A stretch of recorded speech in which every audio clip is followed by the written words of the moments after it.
बिस्मिल्लाहिर्रहमानिर्रहीम। अस्सलाम वालेकुम students, welcome to my YouTube channel मैं टॉपर। कैसे हैं आप सब लोग? आई होप आप सब ठीक होंगे। चलिए स्टार्ट करते हैं बच्चे आज का लेक्चर। तो बच्चे आज हम मशक नंबर 12.2 में क्वेश्चन नंबर 10, 11 और 12 सॉल्व करेंगे। 11 का सिर्फ हम पार्ट 1 ही सॉल्व करेंगे क्योंकि जो पार्ट 2 है वो हमारे स्मार्ट सिलेबस में शामिल नहीं है, इसीलिए हम 11 का सिर्फ पार्ट 1 ही सॉल्व करेंगे।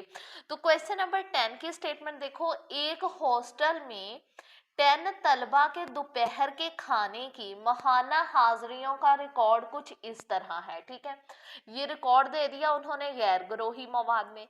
फिर उन्होंने कहा हाजिरियों का वस्तानिया और आधा मालूम करें। अगर d इक्वल a-20 फर्ज करें तो हिसाबी औसत भी मालूम करें। अब बच्चे हमने पिछले लेक्चर में पढ़ा था कि d किसके इक्वल होता है, x माइनस a के। एक मरतबा मैं आपको दिखा भी देती हूँ। अपनी बुक के पेज नंबर 226 पर देखो, ये देखो d equal x minus a के। ठीक है, तो लेकिन यहाँ पर उन्होंने लिखा है d इक्वल a-20। तो आप अपने स्टेटमेंट को इधर ठीक कर लें।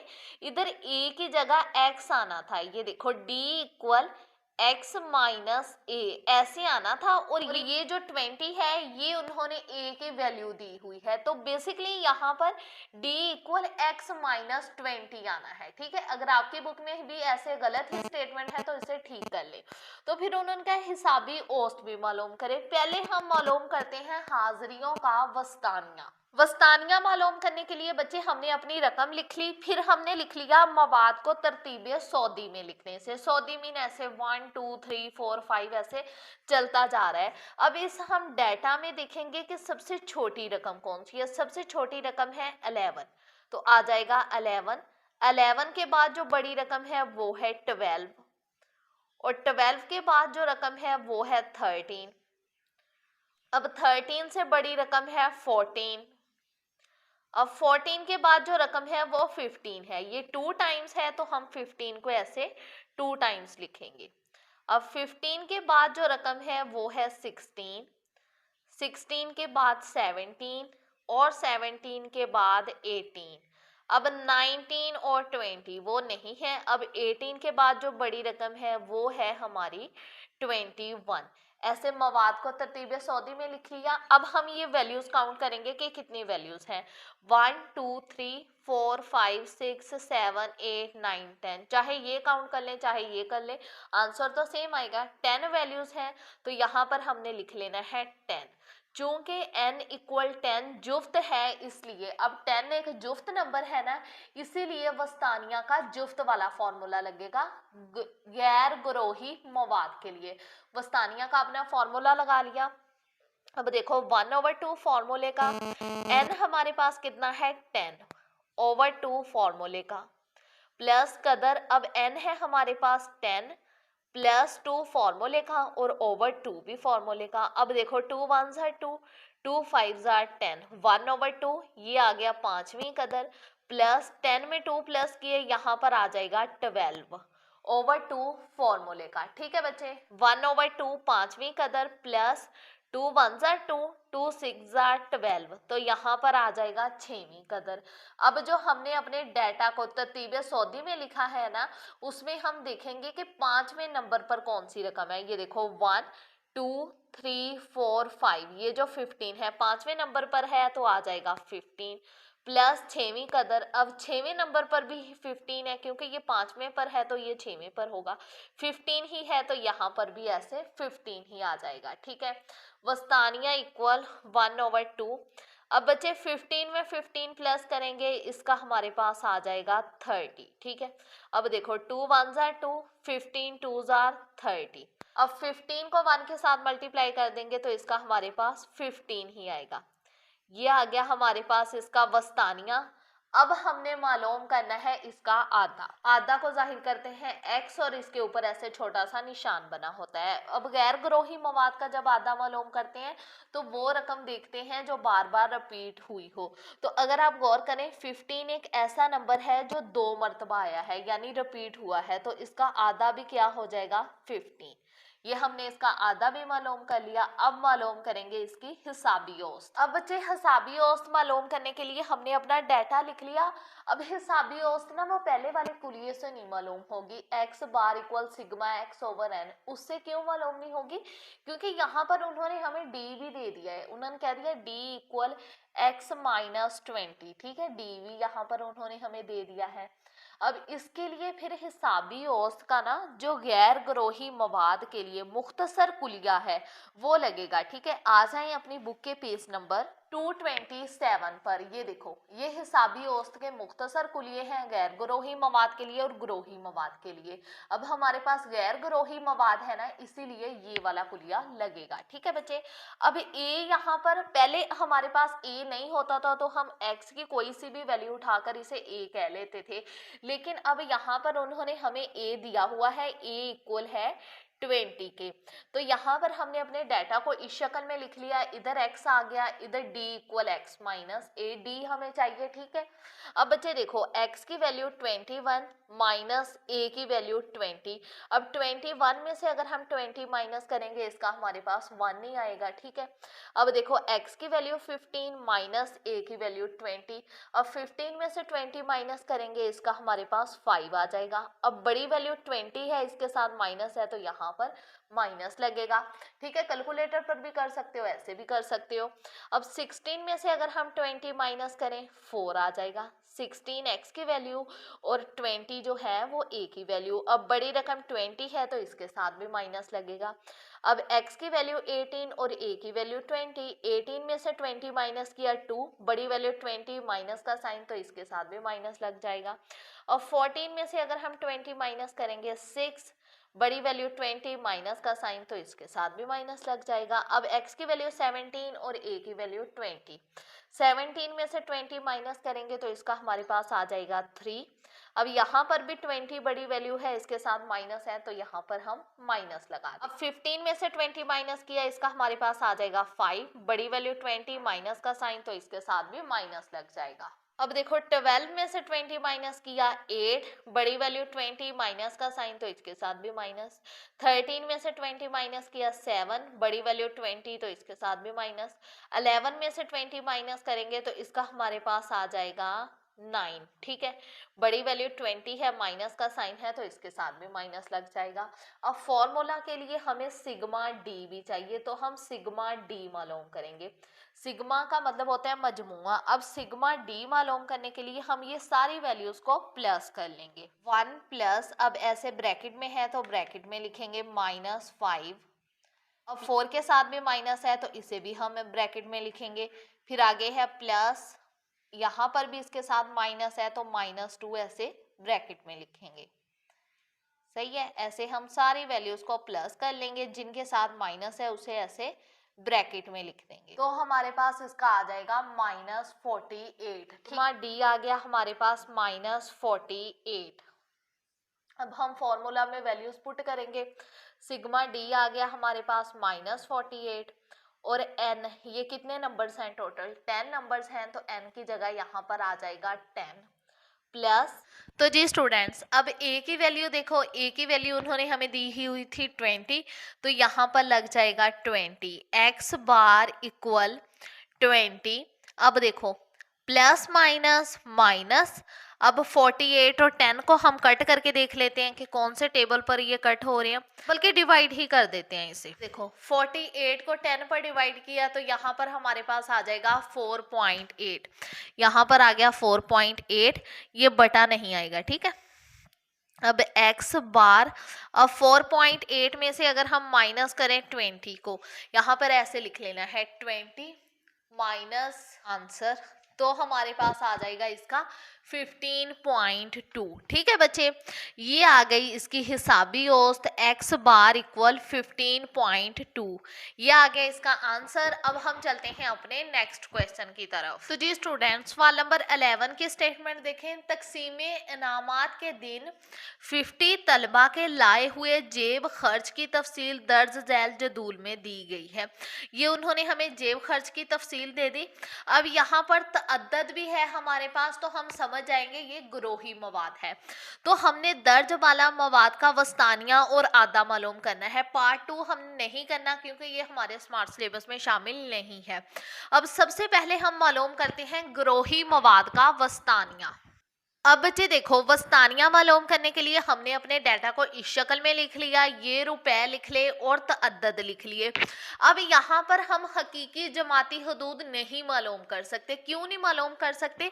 हकीकी जमाती हदूद कैसे हम मालूम करते हैं कि अगर दूसरी जमात का, ये दूसरी जमात है ना, उसकी ज़ेरी हद और पहली जमात की बलाई हद, ठीक है। अब ये पहली जमात है, इसकी बलाई हद ये है, इसका फर्क अगर 1 आता हो फिर ही हम हकीकी जमाती हदूद मालूम कर सकते हैं, ठीक है। अब 10 में से 10 माइनस करें तो आता है 0, 1 नहीं आता। अगर 1 ना आए आपका आंसर तो आपने समझ लेना है कि हम हकीकी जमाती हदूद मालूम नहीं कर सकते, ठीक है। अब यहाँ पर हमें मजमुई तअद्दद मालूम करना पड़ेगा। मजमुई तअद्दद को जाहिर करते हैं C.F से।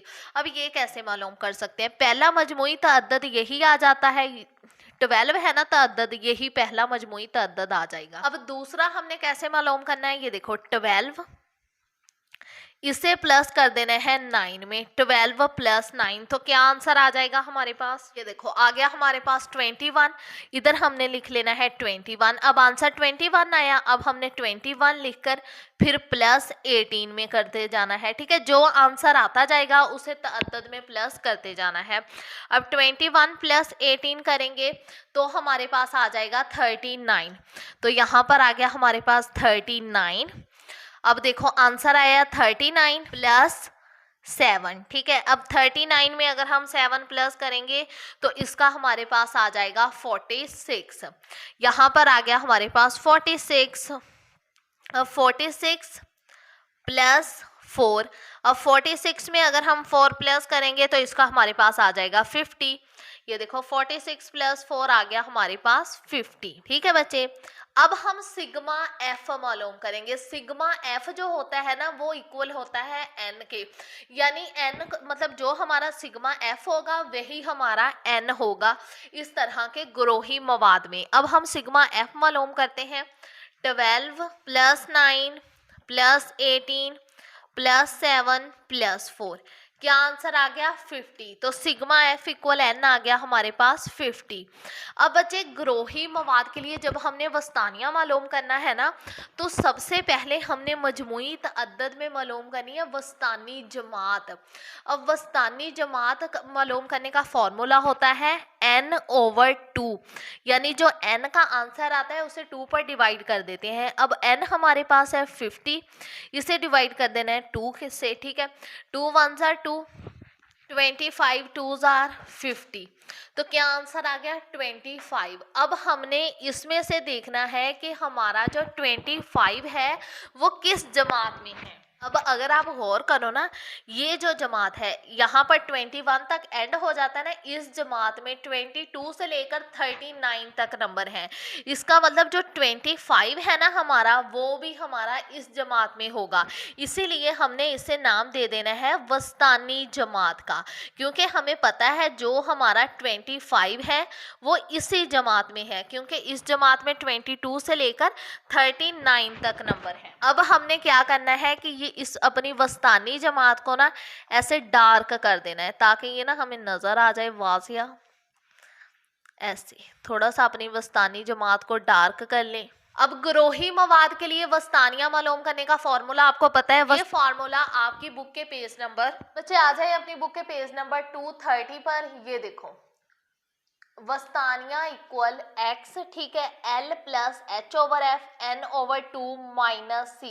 अब फॉर्मूला में L जो है, L क्या है ये देखो नीचे उन्होंने बताया हुआ है कि L, ये चीजें आपको जुबानी पता होना चाहिए, वस्तानी जमात की हकीकी जेरी जमाती हद है। अब देखो L इक्वल, अब बच्चे देखो L क्या है, वस्तानी जमात की हकीकी ज़ेरी जमाती हद। अब हकीकी ज़ेरी जमाती हद तो मालूम नहीं हो सकी हमारे इस क्वेश्चन में, तो हम यहाँ पर ही देखेंगे कि ये रुपए में ज़ेरी हद कौन सी है। आप जानते हो जो छोटी होती है वो ज़ेरी और बड़ी बलाई, इसका मतलब जो 15 है वस्तानी जमात की वो हमारी ज़ेरी हद है। तो यहाँ पर हमने लिख लेना है L इक्वल 15।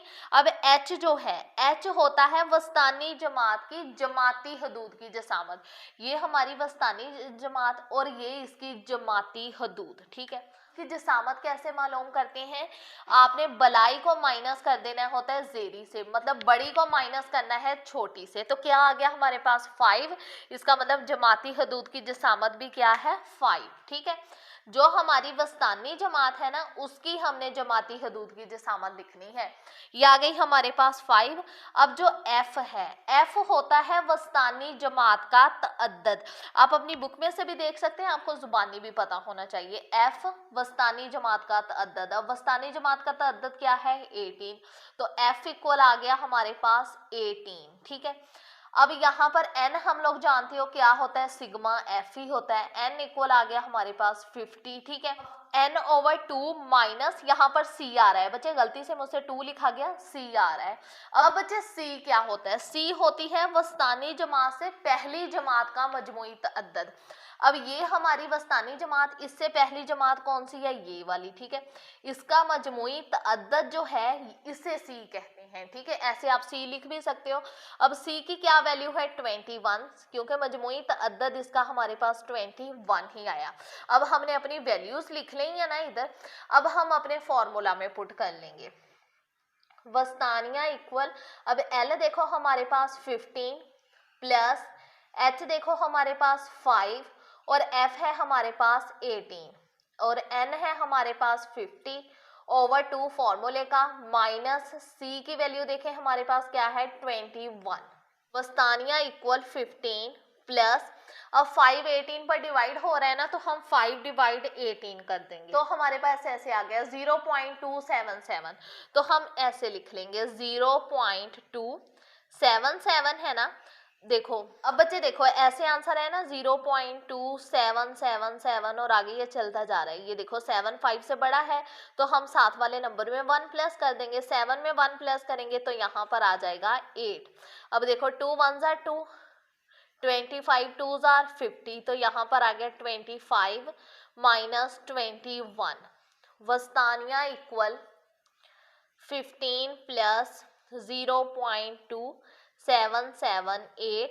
अब 25 में से 21 माइनस करेंगे तो हमारे पास आ जाएगा 4। वस्तानिया इक्वल 15 प्लस, अब देखो इन दोनों के मिड में यहाँ पर कोई साइन नहीं है ना, इसका मतलब दोनों एक दूसरे के साथ मल्टीप्लाई हो रहे हैं। अब बच्चे देखो अगर हम इन दोनों वैल्यूज को मल्टीप्लाई करें तो हमारे पास आ जाता है 1.11, तो हम पॉइंट के बाद एक या दो वैल्यूज लिख लेंगे, ठीक है। अब 15 इसमें प्लस कर देंगे तो हमारे पास आ जाएगा 16.11, पॉइंट के बाद एक या दो वैल्यूज लिख लेंगे, यहाँ पर हम लिख लेंगे 16.11, ठीक है बच्चे। यह आ गया हमारा वस्तानिया। अब हम मालूम करते हैं अपना आधा। जी स्टूडेंट्स, आधा मालूम करने के लिए हमने अपने डाटा को इस शक्ल में लिख लिया, ये रुपए लिख लिए, ये तअद्दद लिख लिए। अब हमने देखना है कि इन तअद्दद में से सबसे ज्यादा तअद्दद किसका है। अगर आप गौर करो ये देखो 15 और 20 वाली जमात का तअद्दद सबसे ज्यादा है 18 इन तअद्दद में सबसे बड़ा नंबर है ना, तो इस जमात का तअद्दद सबसे ज्यादा है। तो जिस जमात का तअद्दद सबसे ज्यादा हो उसे हमने कह लेना है अपनी आधा जमात। इसे हमने ऐसे थोड़ा सा डार्क कर देना है और यहाँ पर लिख देना है आधा जमात। जिस जमात का तअद्दद सबसे ज्यादा हो ना उसे हमने कह लेना है आधा जमात, ठीक है। अब ग्रोही मवाद के लिए जो आधा मालूम करते हैं उसका फॉर्मूला आपकी बुक के पेज नंबर 233 पर दिया हुआ है। आ जाए अपनी बुक के पेज नंबर 233 पर। ये देखो ये वाला फॉर्मूला यूज होगा। इधर कुछ बुक्स में प्लस लगा हुआ है लेकिन कुछ बुक्स में प्लस नहीं लगा हुआ, लेकिन इधर दरमियान में प्लस आता है। अगर आपकी बुक में नहीं लगा हुआ तो आप लगा लें, ठीक है बच्चे। यहाँ पर हमने अपना फॉर्मूला लिख लिया। अब एल क्या है, ये देखो उन्होंने फॉर्मूला के नीचे ही हमें बताया हुआ है कि एल आधा जमात की हकीकी ज़ेरी हद है। अब देखो आधा जमात हमारी ये वाली और इसकी हकीकी ज़ेरी हद, ज़ेरी मतलब नीचे वाली। अब नीचे वाली हद कौन सी है, ये वाली 15 जो छोटी होती है। तो एल इसका मतलब हमारा है 15। एल क्या है, आधा जमात की हकीकी ज़ेरी हद। अब ये ज़ेरी हद ये वाली, तो ये हमारा एल हो गया। अब एफ एम नाम से ही जाहिर है, एफ कहते हैं तअद्दद को, एम मतलब मैक्सिमम, ज्यादा से ज्यादा, ज्यादा से ज्यादा तअद्दद। अब ज्यादा से ज्यादा तअद्दद क्या है, 18, तो एफ एम हो गया हमारा 18, ठीक है। अब F1 क्या है, ये देखो बच्चे आधा जमात से पहले वाली जमात का तअद्दद। अब देखो हमारी आधा जमात ये वाली और इससे पहले वाली जमात का तअद्दद क्या है, F1। आधा जमात से पहले वाली जमात ये है ना, तो इसका मतलब F1 है हमारा 9 और F2 क्या है, आधा जमात के बाद आने वाली जमात का तअद्दद। अब आधा जमात के बाद ये जमात आ रही है तो इसका तअद्दद क्या है, F2। ये फॉर्मूला और ये चीजें कि एल क्या है, एफ एम, F1, F2, ये आपको जुबानी याद होना चाहिए। अब एच, अब F2 क्या है, 7। अब एच क्या है, एच बच्चे ये देखो आधा जमात में जमाती हदूद की जसामत। अब आधा जमात हमारी ये वाली और इसकी जमाती हदूद की जसामत वो कैसे मालूम करते हैं, बलाई को माइनस कर देते हैं जेरी से, यानी बड़ी को माइनस कर देना है छोटी से, तो हमारे पास आ जाती है जमाती हदूद की जसामत। क्या आ गई, 5। तो H आ गया हमारा 5। अब ये वैल्यूज हमने लिख ली। अब हम अपने फॉर्मूला में पुट करेंगे। अब देखो बच्चे आधा इक्वल, अब L देखो हमारा क्या है 15 प्लस FM देखो हमारा क्या है 18 माइनस F1 देखो हमारा क्या है 9, ठीक है।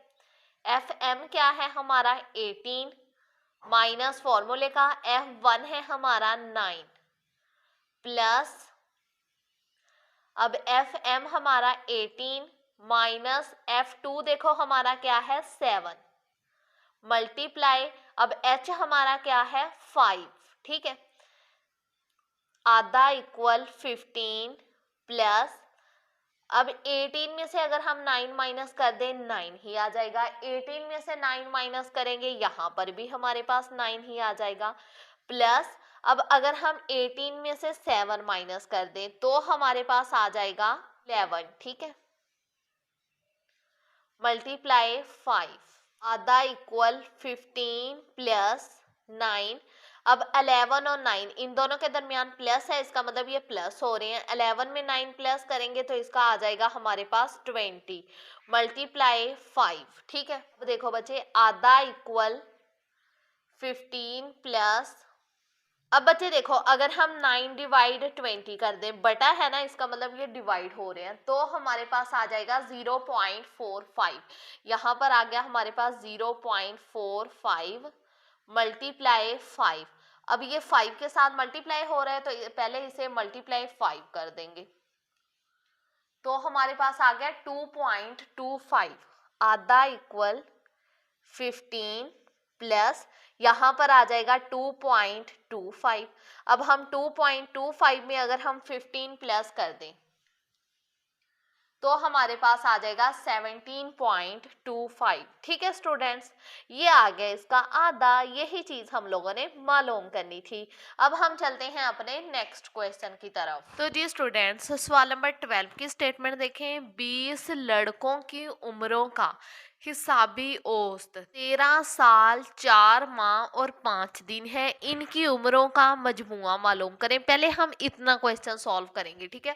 पहले हम मालूम करेंगे उम्रों का मजमुआ, फिर हम मालूम करेंगे अगर इनमें से एक लड़के की उम्र 15 साल हो तो बाकी लड़कों की औसत उम्र क्या है, ठीक है। सबसे पहले हम इनकी उम्रों का मजमुआ मालूम करते हैं। ये n उन्होंने हमें दिया हुआ है 20, ठीक है। फिर उन्होंने हमें हिसाबी औसत दे दी है, ये देखो 13 साल 4 माह और 5 दिन, ठीक है। इनकी उम्रों का मजमुआ यानी सिग्मा एक्स हमने मालूम करना है। अब हिसाबी औसत वाला हमने फॉर्मूला लिख लिया, X bar equal sigma X over N. अब सिग्मा एक्स हम लोगों ने मालूम करना है ना। अब देखो बच्चे, एक्स बार, अब देखो ये एन इधर डिवाइड हो रहा है, इक्वल के इस साइड ले आएंगे, इधर आके ये मल्टीप्लाई हो जाएगा, इक्वल सिग्मा एक्स। या लिखकर हम फॉर्मूला को सेट कर लेंगे, sigma X equal n multiply X bar, ठीक है। ऐसे अपना पहले फॉर्मूला बना लेंगे। अब सिग्मा का मतलब मजमुआ होता है, ठीक है बच्चे। सिग्मा एक्स इक्वल, अब n देखो हमारे पास कितना है 20, मल्टीप्लाई एक्स देखो हमारे पास कितना है 13 साल। साल में ये साथ में ना ये साल महीने ये आपने लाजमी लिखना है। फिर 4 माह 5 दिन, ठीक है। ये उन्होंने हमें एक्स दिया हुआ है, ठीक है बच्चे। अब हम क्या करेंगे, 20 को बारी बारी इनके साथ मल्टीप्लाई कर देंगे। ये थोड़ा सा घुमा देने वाला क्वेश्चन है, इसलिए ना दिमाग की खिड़कियां वगैरह खोल लें अपनी। अब बच्चे देखो, सिग्मा एक्स इक्वल 20 मल्टीप्लाई 13 करें तो हमारे पास आ जाता है 260। तो यहाँ पर आ गया 260। अब साथ में साल लिखा हुआ है तो हम साल लिख देंगे। अब 20 को अगर हम 4 के साथ मल्टीप्लाई करें तो हमारे पास आ जाएगा 80। ये देखो आ गया हमारे पास 80। तो यहाँ पर आ जाएगा 80 माह यानी महीने, ठीक है। अब 20 को अगर 5 के साथ मल्टीप्लाई करें 100 और साथ में दिन लिखा हुआ है तो दिन आ जाएगा, ठीक है बच्चे। अब हमने ये बताना है कि ये तो हमें साल दिया हुआ है कि 80 माह में कितने साल होते हैं और 100 दिन में कितने महीने होते हैं। अब हमें ये चीज़ पता करनी है। हम क्या करेंगे, ये देखो सिग्मा एक्स इक्वल 260, साल वैसे का वैसे ही लिख लेंगे। अब बच्चे देखो 80 माह, इसमें हमने बताना है साल कितने होते हैं। तो सबसे पहले हमने यहाँ पर लिख लेना है 3 डॉट डालकर कि एक साल में कितने माह होते हैं, 12 माह। एक साल में 12 महीने होते हैं ना। तो अब हमने क्या करना है, हमने अपना एक रफ पेज ले लेना है। ये देखो रफ पेज लेना है, ये काम रफ में करना है, नीट में नहीं करना, ठीक है। लेकिन ये आपने नीट में लाजमी लिखना है। अब आपने 80 उठा लेना है। अब हमने ये देखना है ना कि इसमें कितने साल होते हैं। तो एक साल में 12 महीने होते हैं। आपने 80 को तकसीम कर देना है 12 पर, ठीक है। अब 12 6000 होता है 72, ठीक है। अब देखो 8 में से एक इधर हासिल लिया 10 बन गया। अब 10 में से 2 माइनस किया तो आ गया 8। अब ये जो ऊपर रकम है ये है हमारे साल और नीचे वाली जो रकम है ये है हमारे माह, मतलब 6 साल 8 माह। 80 माह में कितने साल होते हैं, 6 साल होते हैं और 8 माह होते हैं। ये भी आपने ऐसे 3 डॉट्स लगाकर लिख लेना है कि 80 माह में 6 साल होते हैं और 8 माह होते हैं, ठीक है बच्चे। अब ये आपने चीज इधर लिख ले, 6 साल ब्रैकेट अगर लगा के लिखना चाहे ब्रैकेट में लिख सकते हो, वैसे भी लिख सकते हो, 6 साल 8 माह। अब यहाँ पर देखो 100 दिन, ठीक है, 100 दिन। एक महीने में कितने दिन होते हैं, मतलब 30 डेज ही होते हैं, 30 होते हैं, 31 भी होते हैं महीनों में, 28 भी होते हैं। लेकिन मैथ या फिजिक्स में ना हम ज़्यादातर 30 डेज ही लेते हैं। तो यहाँ पर हम लिख लेंगे एक माह इक्वल 30 दिन, क्योंकि मैथ में ना हम ज़्यादातर 30 ही लेते हैं। अब हम क्या करेंगे, 100 को डिवाइड कर देंगे 30 पर। अब हम 100 डिवाइड कर देंगे 30 पर, ठीक है। अब देखो बच्चे 33,000 होता है 90। अब 10 में से 9 माइनस करो 1 और ये साथ में 0 वैसे का वैसे ही आ जाएगा। अब देखो, अब ये जो है हमने ये मालूम करना था ना कि 100 दिनों में कितने महीने होते हैं। अब ये ऊपर वाला है हमारा माह और नीचे वाला है हमारा दिन, कि 100 दिनों में 3 महीने और 10 दिन होते हैं। इधर अगर आप लिखना चाहो तो लिख भी सकते हो कि 100 दिन में 3 माह और 10 दिन होते हैं। ठीक है बच्चे, ऐसे साथ में अगर आप लिख दोगे ना तो अच्छा है। ऐसे इधर बॉक्स सा बना के लिख देते हैं हम। तो यहाँ पर हम ऐसे ही लिख लेंगे कि 3 माह 10 दिन। ठीक है, अब बच्चे देखो, साल में हम साल में को प्लस कर लेंगे। ये 260 साल और ये 6 साल। 260 में 6 प्लस किए तो इसका हमारे पास आ जाएगा 266। ये आ गया 266 साल। ठीक है, अब देखो महीनों में महीने प्लस कर लेंगे। ये भी माह ये भी माह। 8 में 3 प्लस किए, इसका हमारे पास आ जाएगा 11 माह। और ये दिन वैसे का वैसे ही आ जाएगा जो कि है 10 दिन। ठीक है, ये आ गया इनकी उम्रों का मजमुआ। 266 साल 11 माह 10 दिन। ठीक है स्टूडेंट्स, अब हमने उम्रों का मजमुआ मालूम कर लिया। अब आगे उन्होंने हमें क्या कहा है कि अगर इनमें से एक लड़के की उम्र 15 साल हो तो बाकी लड़कों की औसत उम्र क्या है। अब एक लड़के की उम्र उन्होंने हमें दे दी 15 साल। इधर हम लिख भी लेंगे एक लड़के की उम्र 15 साल। ठीक है, अब देखो बाकी लड़कों की तादाद। अब पहले हम बाकी लड़कों की तादाद लिखेंगे। ठीक है, देखो बच्चे, उन्होंने हमें 20 लड़के दिए हुए थे। एक लड़के की उन्होंने हमें उम्र बता दी और कहा है कि बाकी लड़कों की औसत उम्र क्या है। जब 20 में से एक निकल गया तो बाकी क्या रह गए 19। तो n यहाँ पर आ जाएगा हमारे पास 19। अब यहाँ पर हमें बाकी लड़कों की उम्र का मजमुआ भी चाहिए, यानी सिग्मा x भी चाहिए। तो हम क्या करेंगे, अब बच्चे ये देखो, ये जो साल है टोटल बॉयज के साल है उसमें से हम एक लड़के की उम्र माइनस कर देंगे, क्योंकि अब हमें 19 लड़कों की हिसाबी औसत चाहिए। तो हम क्या करेंगे, 266 में से 15 माइनस कर देंगे तो क्या आ गया 251। तो यहाँ पर हम लिख लेंगे 251 साल 11 माह, और बाकी स्टेटमेंट बिल्कुल वैसे ही लिखेंगे, बस ये साल में चेंजेस करेंगे, वो 15 उसमें से माइनस कर देंगे। 10 दिन। अब हमने मालूम क्या करना है, लड़कों की औसत उम्र। यहाँ पर हम ऐसे भी लिख सकते हैं 90 लड़कों की औसत उम्र, या आप लिख लो बाकी लड़कों की औसत उम्र तो भी चलेगा। 90 लड़कों की औसत उम्र, यानी हमने हिसाबी औसत मालूम करना है x बार, ये हमने मालूम करना है। ठीक है बच्चे, अब यहाँ पर हम फॉर्मूला लगा लेंगे x bar equal sigma x over n। x bar equal, अब सिग्मा x, ये वाली सिग्मा x है तो ये हम इधर लिख लेंगे 251 साल प्लस 11 माह प्लस 11 माह प्लस 10 दिन। ठीक है, अब n यहाँ पर हमारे पास कितना है 19। ठीक है, अब हम 251 को डिवाइड करेंगे 19 पर। आ जाते हैं अपने रफ पेज पर। अब बच्चे देखो 251 और इसे तकसीम करेंगे 19 पर। अब बच्चे देखो 19 1 जार 19, वो में से एक इधर हासिल ले लिया 15। अब 15 में से अगर हम 9 माइनस करेंगे तो हमारे पास आ जाएगा 6, और ये 1 भी नीचे उतार लेंगे तो आ गया 61।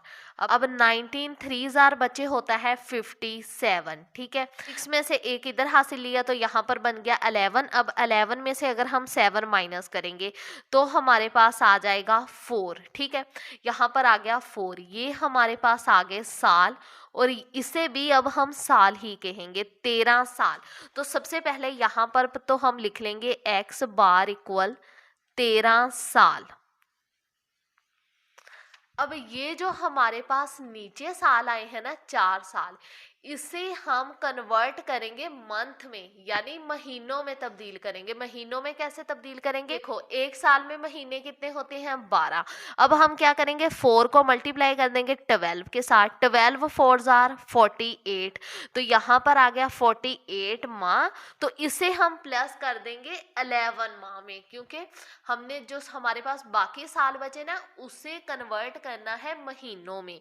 जब महीनों में कन्वर्ट किया 48 माह माह आ गया, तो यहाँ पर हमारे पास 11 माह है। तो 48 में अगर हम 11 माह प्लस करें, 48 में अगर हम 11 प्लस करें तो हमारे पास आ जाता है 59। ठीक है, अब ये जो हमारे पास 59 आया ना, इसे अब हम 19 पर डिवाइड कर देंगे। अब 19 3 जार बचे होता है 57। अब 9 में से अगर हम 7 माइनस करें तो हमारे पास आ जाता है 2। अब ये भी हमारे पास माँ आ गए और ये भी हमारे पास माँ आ गए। अब ये ऊपर वाले तो हम इधर लिख लेंगे 3 माँ। अब बच्चे ये जो ऊपर वाले आए ना हमारे पास 3 माह, ये तो हम इधर लिख लेंगे 3 माह। अब ये जो हमारे पास रिमाइंडर में आए हैं ना, बाकी में जो माह बचे हैं, अब इन महीनों को हम कन्वर्ट करेंगे दिन में।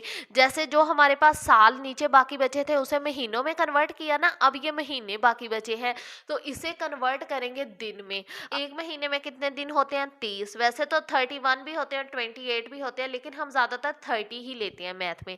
अब देखो बच्चे 32 आर 60। अब यहाँ पर 60 दिन आ गया, इसे हम प्लस कर देंगे ये 10 दिन में। अब 60 में 10 प्लस किए तो हमारे पास आ जाएगा 70। अब हम 7 को भी डिवाइड करेंगे 19 पर। अब बच्चे अगर हम 17 को डिवाइड करेंगे ना 19 पर तो ये पूरा पूरा डिवाइड नहीं होता, ऐसे बाकी बचता है। अब हमें सवाल का एंड करना है तो हमें बाकी नहीं चाहिए। अगर बाकी बच गया तो हम उसे किस में तब्दील करेंगे? तो हम क्या करेंगे, ऐसे डायरेक्ट ही 17 को 19 पर तकसीम कर लेंगे। तो क्या आ गया हमारे पास? 3.6। ये देखो ऐसा है ना 3.6। अब ये जो 6 है 5 से बड़ा है तो हम साथ वाले नंबर में 1 प्लस कर देंगे। 3 में 1 प्लस कर देंगे तो इसका हमारे पास आ जाएगा 4 दिन। तो यहाँ पर हम लिख लेंगे 4 दिन तकरीबन, क्योंकि ये हमने राउंड ऑफ करके लिखा है ना, इसीलिए हम साथ में ऐसे लिख देंगे 4 दिन तकरीबन। ये आ गई हमारे पास बाकी लड़कों की औसत उम्र, जो कि आई 13 साल 3 माह और 4 दिन तकरीबन। ठीक है स्टूडेंट्स, ये आ गया इसका आंसर। ये जो काम है ना ये आपने रफ में ही करना है, नीट में नहीं करना है। ठीक है, जो नीट में लिखना होता है मैं आपको साथ में ही बता देती हूँ। तो जी स्टूडेंट्स, ये था आज का लेक्चर। आई होप आपको समझ आई होगी। अगर वीडियो अच्छी लगे लाइक जरूर कीजिएगा, चैनल को शेयर करना मत भूलिएगा। कोई भी क्वेश्चन हो कमेंट सेक्शन में लाजमी पूछेगा, मैं इंशाल्लाह आपके हर कमेंट का रिप्लाई करूंगी। और प्लीज़ मेरे चैनल को सब्सक्राइब भी कर दीजिएगा, साथ में बेल आइकॉन को भी प्रेस कर दीजिएगा ताकि मेरी हर नई आने वाली वीडियो का नोटिफिकेशन आपको जल्द मिल जाए। अपना बहुत सारा ख्याल रखिएगा, दुआओं में याद रखिएगा। ओके, अल्लाह हाफिज।